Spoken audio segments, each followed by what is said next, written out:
It is that time of the week where we talk about interesting people and interesting things going on in the tri-state area.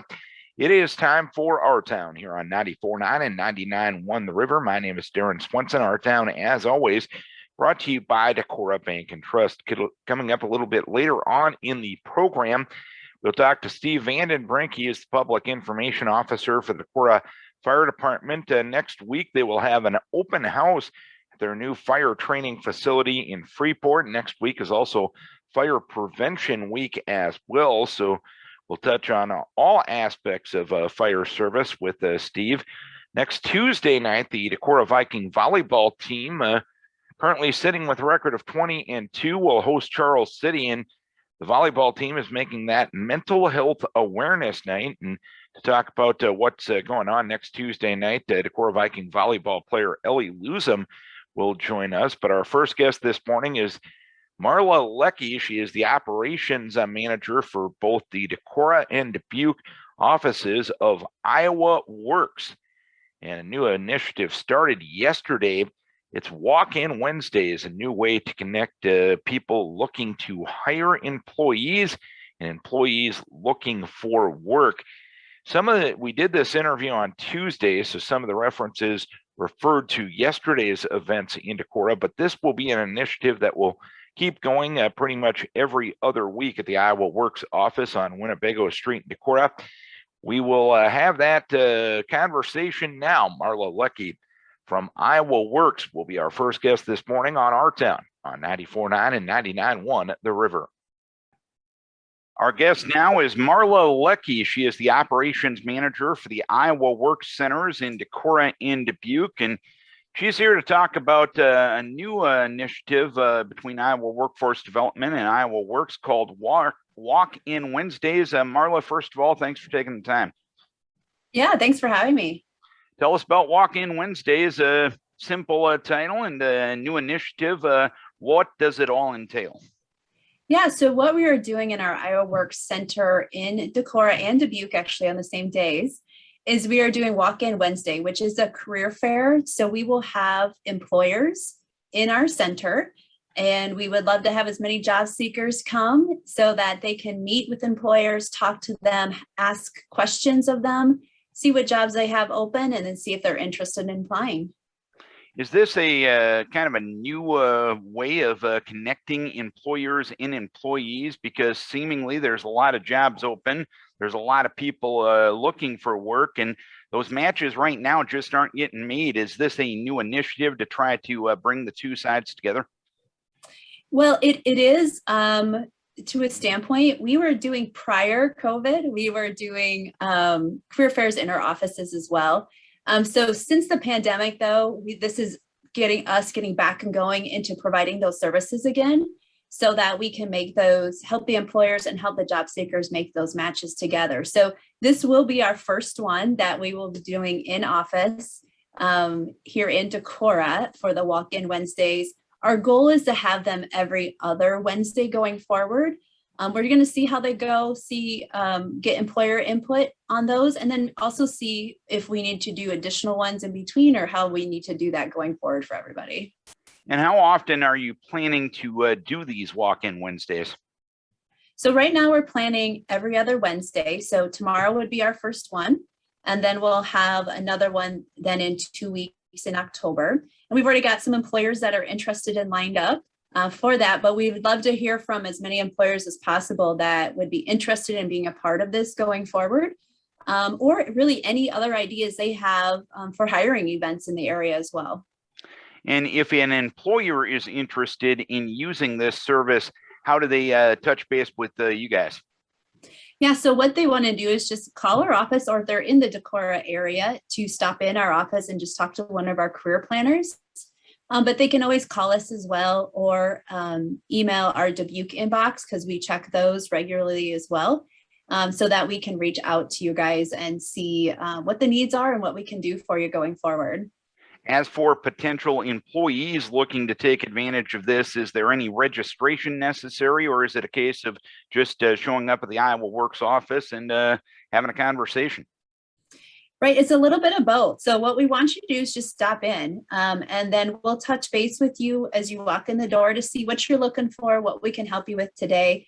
There is a little bit of some things we want you to create a profile in our system if we can. If you haven't one already, a lot of people already do. So we may just have you update that, because really the point of that, which is our IowaWorks.gov website, is to help ensure we've got accurate information for the job seekers in there, because employers can also go in there, post their jobs, and look for employees. So we want to make sure that information is accurate in that system. So that way, then job matches can be done that way, virtually through our IowaWorks.gov, and then in person on our walk-in Wednesdays.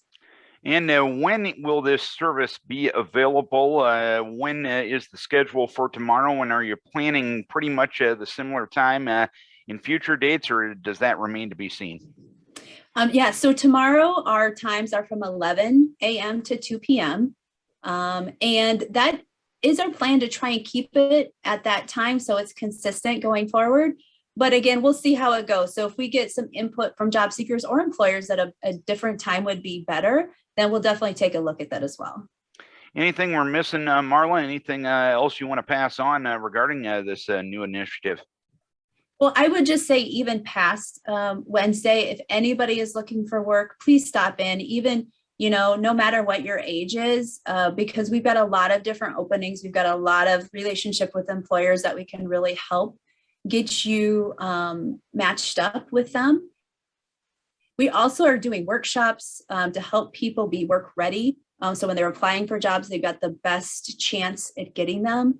We also do career assessments. We just have our hands in a lot of different things that are workforce related. So we really want people to come out, talk to us. Let's see what we can do to help you out and to find that right career for you going forward. So if you're looking to hire or looking to be hired, you guys kind of cover all the bases, don't you? Yeah, we really do. And so and if there's some things that, maybe we can't do, we have a lot of resources. So we'll make sure that we can also get you over to another resource that maybe is the better expert at that as well.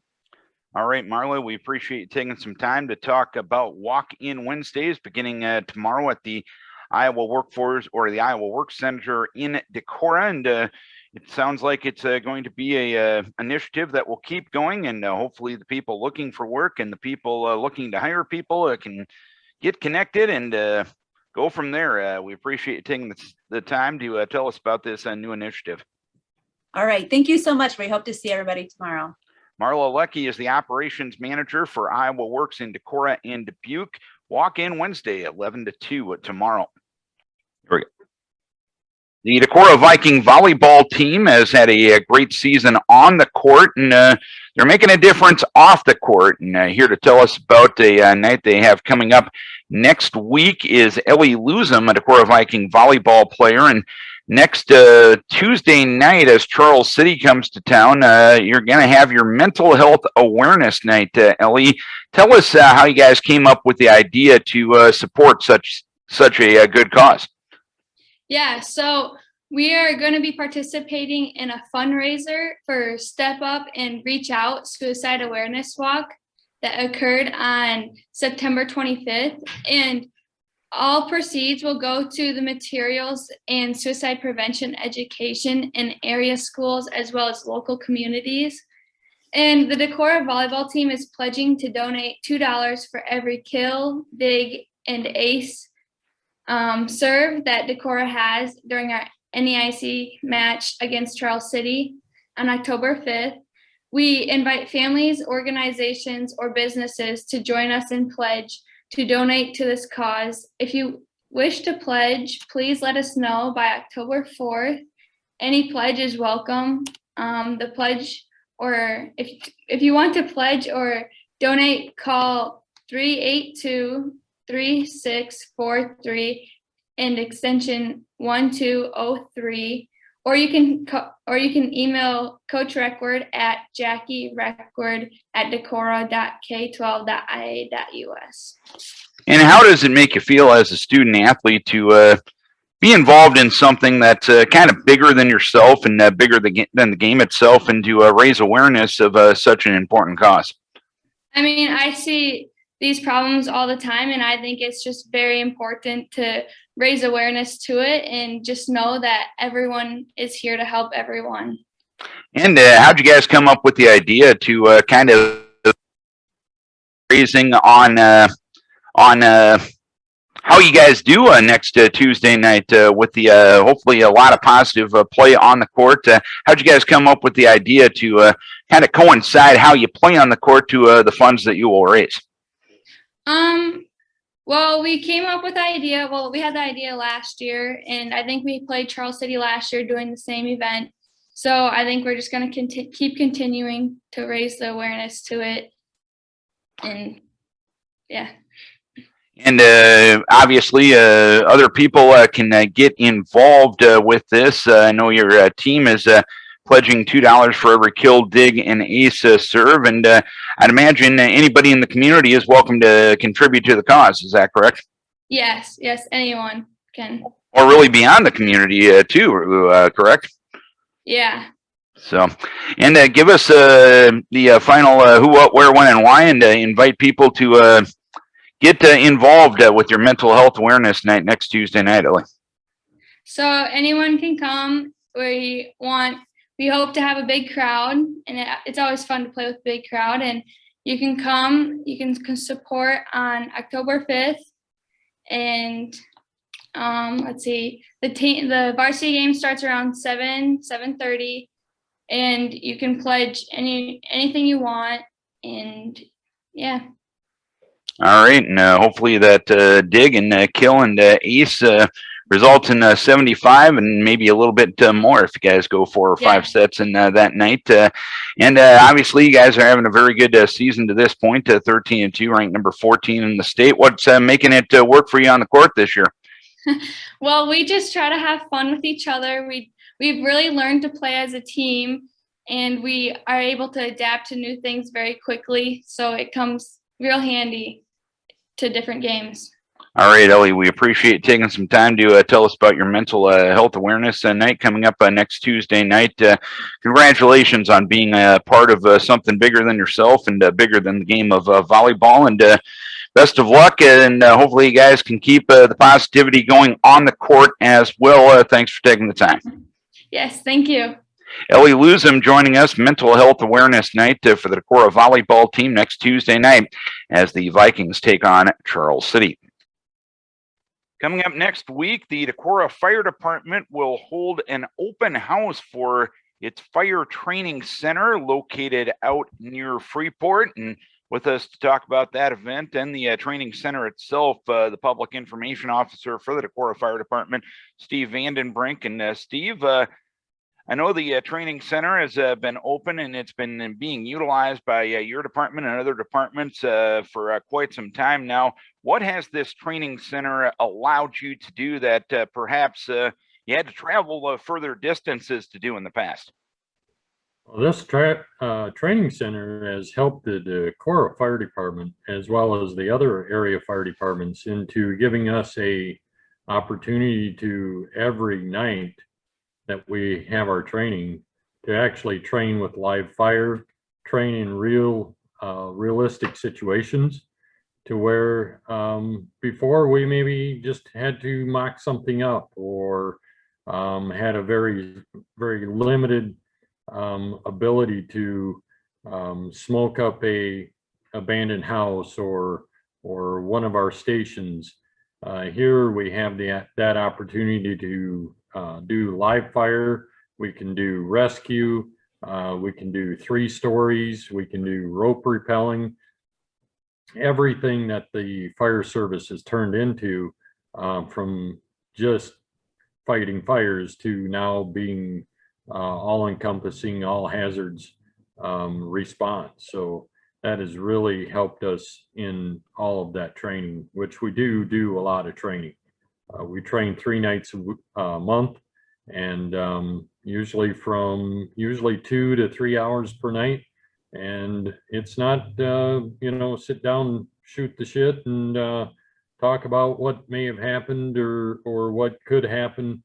It's actually putting our hands on, the old adage is train, or practice, And that's what we're doing. We're putting our hands on, we're getting it dirty, and we are making it happen.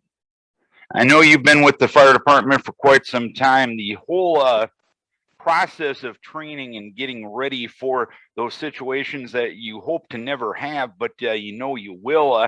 How has that evolved over the years?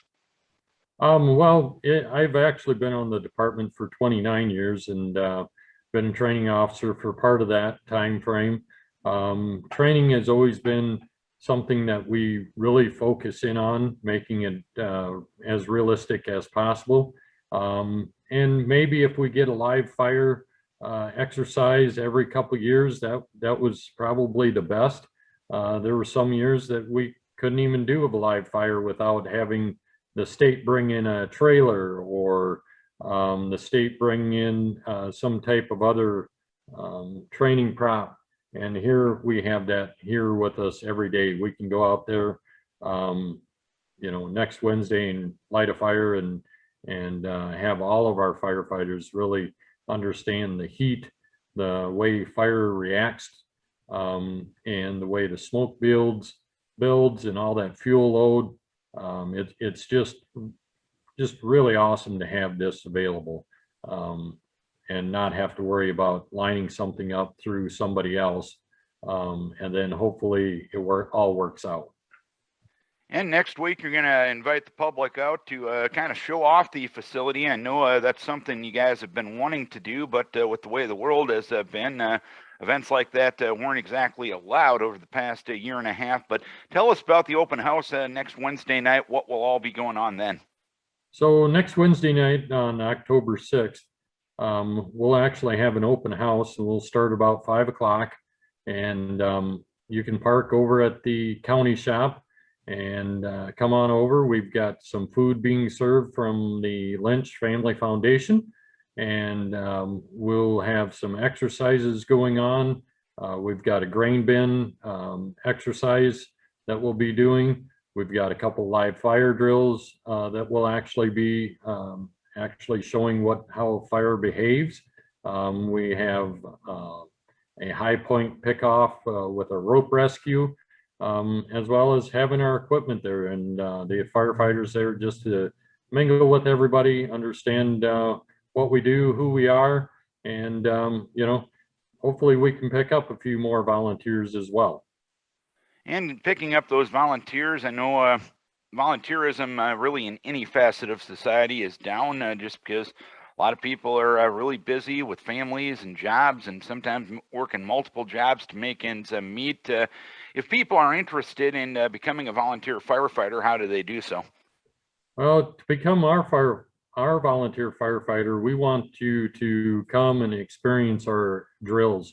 So the first, third, and fourth Wednesday evenings at 7 p.m. we start our drills. You can stop in at the fire station anytime, 7 days a week. We've got a fire engineer there that can help answer any questions that you might have. We have you come to a couple of our drills, and then see where that takes us. And hopefully everybody understands it's, you know, not for everybody. And we've had firefighters come on, and we get them into the live fire situation, and you know, that's just not for them, and that's fine. We'd rather have that done in practice than in the real time experience. So but again, we're looking for anybody. We don't care gender. We've actually put on I think it's, well, we put on recently, we put on 2 female firefighters. We've had multiple female firefighters in the past, but you know, we're looking for anybody that's willing to participate every week with drill. The more we drill, the better we are, so that when the fire happens or when the rescue needs to happen, we're ready to go, and we walk out there just like the professionals do, take care of the situation, and get everybody back home safe.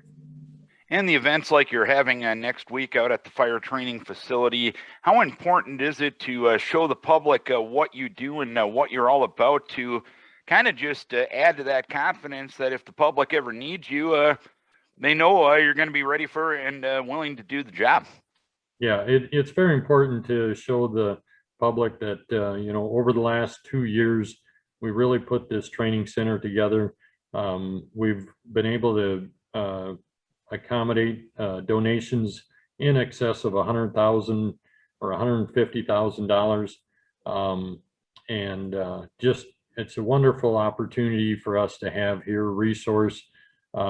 There's people all over the United States. We've heard from people in Texas, as well as other places that, you know, they're talking about Decorah, Iowa. They're talking about how the fire department has come together, built this training center, and really put a lot of volunteer hours into it, to have an opportunity to really make this a great place to have for all of our futures.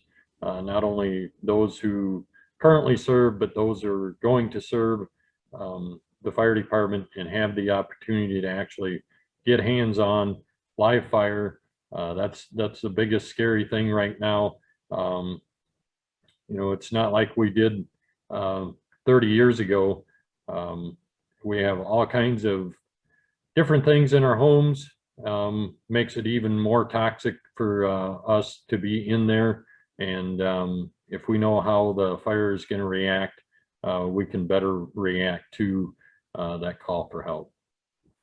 And next week, of course, is a fire prevention week, I know, as well. And when you look at this week's fire prevention week, and really every year during fire prevention week, what's the focus of the week? What is the purpose of having those discussions during fire prevention week? So Fire Prevention Week really highlights the importance of being fire ready, being fire safe, the importance of always understanding. And this year we're talking about knowing the sounds of the detector. So right now we have smoke detectors and we have carbon monoxide detectors. Understanding that with the technology that we have today in those detectors, just because they're going off, not only means that it could be a smoke, you know, actual alarm going off, but hey, the batteries need to be checked. Hey, the units are end of service. So most of your smoke alarms are 10-year. You just have to replace them every 10 years. Your CO detectors predominantly is every 5 years.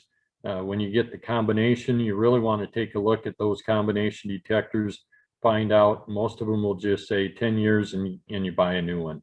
And you know, we need to keep them clean. We need to understand, hey, what that beep is, if that, and then we have some of them that actually have audio input, to where you can record your voice. You can have it say that the CO alarm is going off, please exit the house, or the smoke alarm is going off. So even those who are hard of hearing, those who are deaf, there's plenty of detectors that are out there that, you know, you probably can't go to Walmart to get them, but you can probably get them online or go to your electrical contractor and get those lighted ones if you needed the lighted ones as well. So.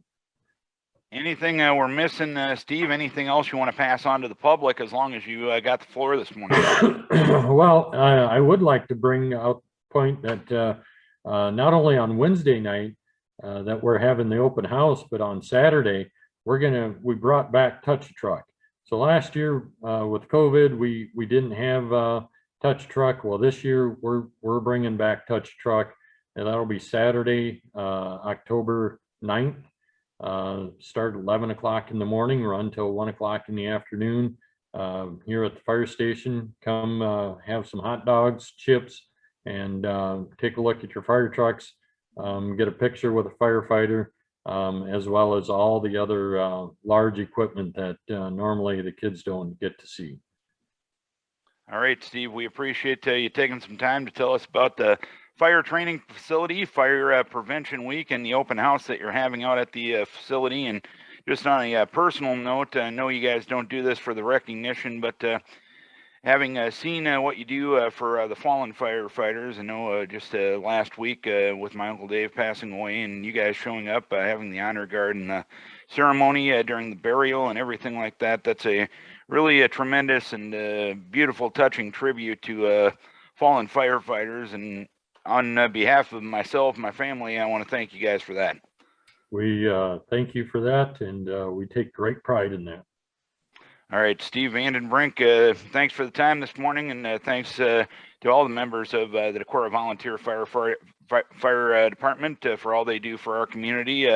Best of luck with the event next week, and we hope to never see you, but we know you guys will be ready if we do. Thank you very much.